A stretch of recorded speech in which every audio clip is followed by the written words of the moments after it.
Shannon Messenger is the best-selling author, is out with Keeper of the Lost Cities, the graphic novel. It's out on November 7th. Shannon, great to see you again, and thank you so much for your time today. Yeah, thank you for having me. I'm so glad to be back. So you teamed up with Selena Friend and Gabriella Cianello for this graphic novel. How did this process all come about?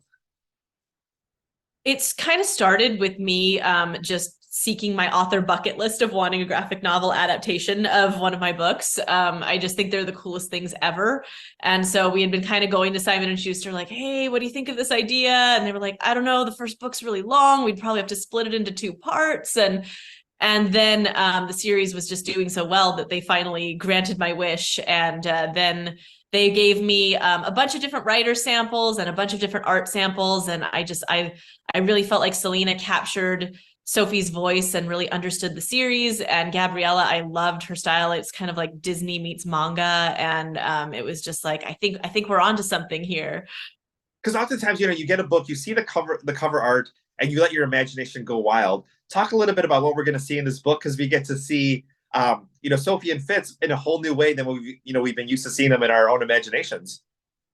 Yeah, I mean that's definitely like the slightly scary part of this is that you obviously for readers who have read the books, they already have ideas in their head and really wanting to make sure that we've stayed true to that. And so usually the way that I work with artists is we send them specific descriptions from the books and things like that, and so that they know they have certain targets they have to hit. But beyond that, I try to step back and not say, well, I don't know, this isn't exactly how I pictured it, or that kind of thing, because I really want to see how they picture it.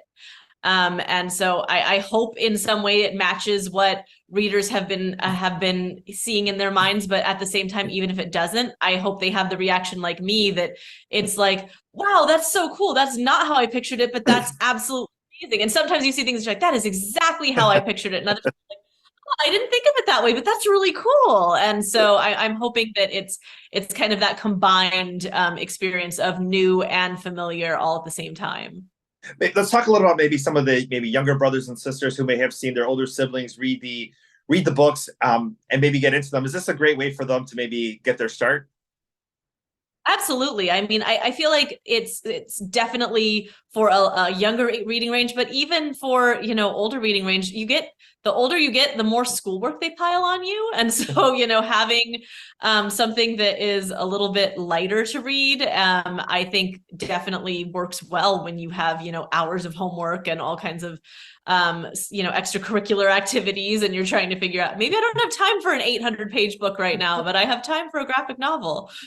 Oh, exactly. One that's 350 pages. That's a perfect read, and something to do on the weekends. It's getting cold here, especially in the Midwest. This is a wonderful thing for kids to do, especially during this November, December. Exactly. I mean, I'm a big book lover, so I'm pro reading no matter what, but No, especially in those cold winter months, it's definitely cozy to be wrapped up in a blanket with a book. now you had recently canceled your in-person events that you were doing around the book, but you are doing some virtual events November 6th and November 15th. Talk to us a little bit about what those entail. It was a little unfortunate that I'm not able to get on the road this year. I was really hoping to be able to and looking forward to it, but we still have two virtual events. Each one's going to have a different theme.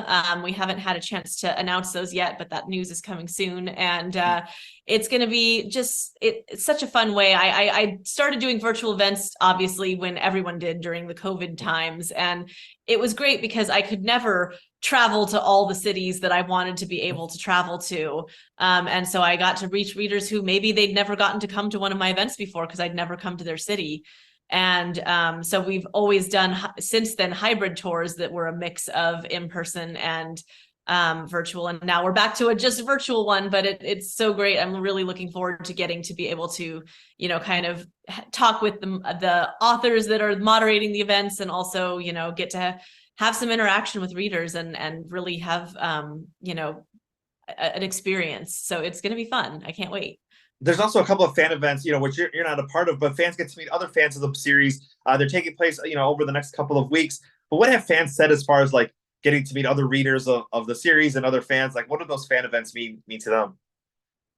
It's funny because, it's one of those things that has really surprised me and been just the most amazing thing, is that the fandom kind of has a life of its own. And I can't tell you, when I'm out on the road, how often I hear like kids will come up and they're like, "This is my new best friend. I met her at your last book signing," or, "We became friends at school because we were both reading Keeper and we started arguing about who is it, Team Keeper, Team Fitz," and that kind of thing. And so it's really fun for these opportunities for fans to be able to gather exist, and in some ways I almost think they work out better when I'm not there, because then they can really get into arguments or theories or things like that. They don't have that, like, "Oh no, the author's here, we can't say like, I don't like this ship, or I don't like this character, I want this one."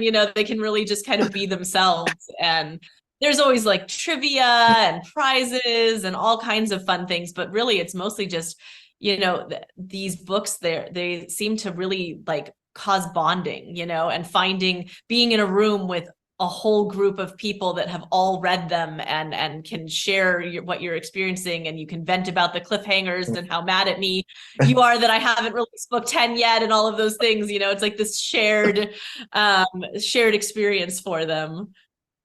We haven't got a book 10 yet, but we did get Stellar Loon just on paperback, which came out recently.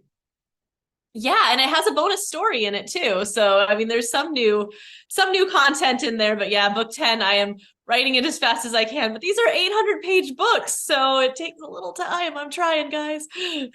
And as far as part two for the graphic novel, is that something that could possibly be in the works as well too? Oh, it definitely is. Yeah, we would never want to leave them with half a book. So graphic novels, they take their own massive amount of time in their own way, because obviously it's a ton of art for the artist. And so I don't have the exact release date on when part two will be coming, but that is definitely one of those. As soon as we can possibly get it into the world, it will be things as well.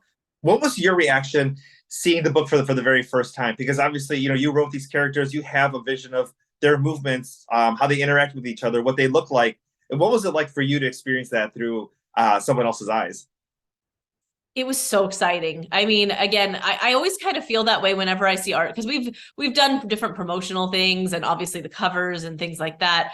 And so it's always this fun mix of like, wow, that is exactly, it's like they crawled into my brain and pulled this out. And then also this mix of like, I did not picture that, but that's really cool. And especially in this like panel format, and so really seeing how the artist chose to like have a moment play out and have it be that, like the way that I had pictured the things that I would have zoomed in on or had that kind of extreme close-up panel might not be what they chose to. And it was like, yeah, I really like that. I like that we're getting this character's reaction instead of this character's reaction, or, it's really fun to just kind of watch someone take your work and then show how they, reacted to it.